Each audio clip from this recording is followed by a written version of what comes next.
মই শুনি আছিলোঁ কলঙৰ এই বিধ্বস্ত ৰূপটোৰ কথা, কিন্তু আজি স্বচক্ষে যিটো দেখিলোঁ বা যিখিনি বুজিলোঁ, এই গোটেই সমস্যাটো আমাৰ মানুহৰ দ্বাৰা সৃষ্টি কৰা সমস্যা।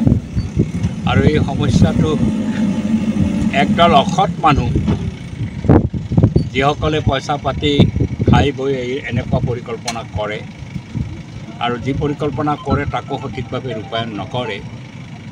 আৰু ধন অৰ্জাৰ কাৰণে যেতিয়া হাবিয়াস হয় আৰু চৰকাৰখনে তাত যেতিয়া লেকাম লগাবলৈ চেষ্টা নকৰে, সহযোগ কৰে, তেতিয়াহ'লে এনেকুৱা ধ্বংস কাৰ্যই সমাপন হয়। মই আজি দেখি যিটো মোৰ অনুমান হৈছে, কলংখন ভৰ্তি কৰিব লাগিব, এইটো মানুহৰ স্বাভাৱিক। নগাঁও মানুহৰ এটা আৱেগ আছে, আৰু আমিও সৰুকালৰ পৰাই কলঙৰ কথা শুনিছোঁ, সাহিত্য সংস্কৃতিত কলঙৰ উল্লেখ পাইছোঁ। আৰু সেই কলংখন মৰাহতীত পৰিণত হোৱাটো আমিও নিবিচাৰোঁ। কলং নিশ্চিতভাৱে ভৰ্তি হ'ব লাগে, জীৱন্ত হ'ব লাগে। কিন্তু কলংখন ভৰ্তি কৰাৰ কাৰণে যি ধৰণে পদক্ষেপ গ্ৰহণ কৰিলে, এই পদক্ষেপ যথাযথ নাছিল বুলি মোৰ অনুভৱ হৈছে। এইটো যথাযথ নাছিল। যিসকলে এই ডিজাষ্টাৰটো কৰিলে, মই ভাবোঁ এই ডিজাষ্টাৰ কৰাসকলক অনতিপলমে আইনগতভাৱে ব্যৱস্থা গ্ৰহণ কৰিব লাগে, তেওঁলোকৰ বিৰুদ্ধে FIR কৰিব লাগে। কাৰণ টকাৰ পৰিমাণটোও কম নহয়, 134 কোটি টকা এইটো আঁচনি ৰূপায়ণ কৰাৰ কাৰণে ধাৰ্য হৈছে। ইয়াত যিখন স্লুইচ গেট দিছিলে, এই স্লুইচ গেটখন এতিয়া ভাঙি গৈছে, তাত 20 কোটি টকা ধাৰ্য হৈছিলে। আৰু স্লুইচ গেটখন যেনেধৰণে তৈয়াৰ কৰিব লাগিছিল, 20 কোটি টকা যথেষ্ট কম পৰিমাণৰ টকা নহয়, যথেষ্ট শকত পৰিমাণৰ টকা। 20 কোটি টকাৰ এখন খুব উন্নত আধুনিক স্লুইচ গেট, মানে মজবুত স্লুইচ গেট কৰিব পাৰে নিশ্চিতভাৱে। এইটো মই কাছাৰতো দেখিছোঁ এনেকুৱা ঘটনা। যোৱাবাৰ যেতিয়া বানপানী হৈছিলে, যোৱাবাৰৰ আগৰ বছৰ, তাতো দেখিছোঁ এনেকৈ স্লুইচ গেট ভাঙি গৈ পেলাই বিধ্বস্ত কৰিছিল গোটেই কাছাৰখন। ইয়াতো দেখিলোঁ আজি নগাঁৱত যিটো অৱস্থা সৃষ্টি কৰিছে, স্লুইচ গেটখন ভাঙি গৈয়ে হৈছে। আৰু তাৰ কাৰণে প্ৰটেকশ্যনৰ কাৰণে সন্মুখত যিটো বান্ধ দিছিলে, সেই বান্ধটো ভাঙি গৈছে। পানী সোমাই আহিছে, ব্ৰহ্মপুত্ৰৰ পানীটো গতি যেতিয়া লয়, যি পৰিমাণৰ পানী ব্ৰহ্মপুত্ৰৰে আহে, সেই পৰিমাণৰ পানী যদি ক'ৰবাত বৈ যোৱাৰ সুযোগ পায়, এই একেবাৰে ভাঙি ছিঙি চুৰমাৰ কৰি লৈ যাবই, এইটো জানিব লগা কথা আছিল। আৰু তাক তেনেকৈ প্ৰটেক্ট কৰা,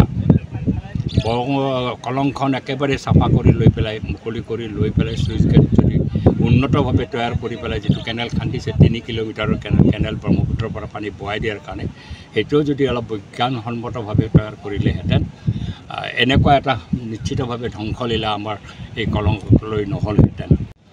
এটা লুণ্ঠনৰ কাৰণে এটা দলে বিৰাট চেষ্টা কৰিছে, আৰু মানুহৰ ভাৱাবেগক লৈ পেলাই তেওঁলোকে খেল খেলিছে।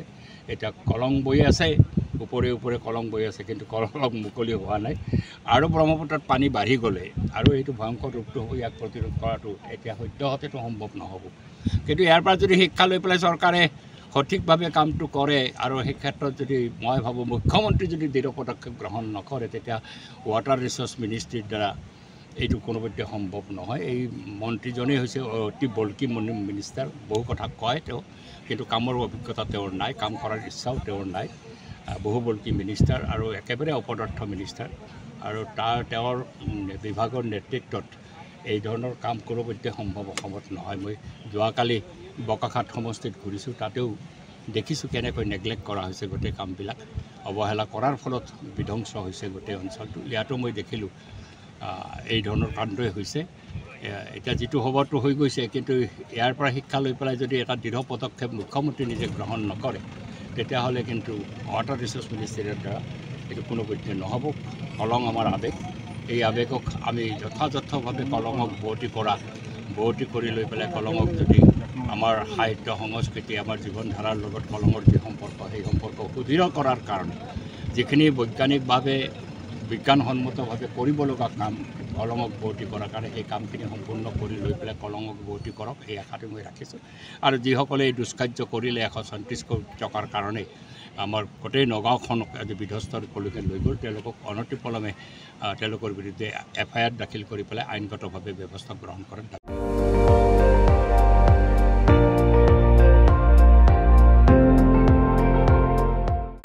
আপুনি চাই আছে ND24, সৰ্বশ্ৰেষ্ঠ নহয়, সৰ্বোত্তমৰ দৌৰ।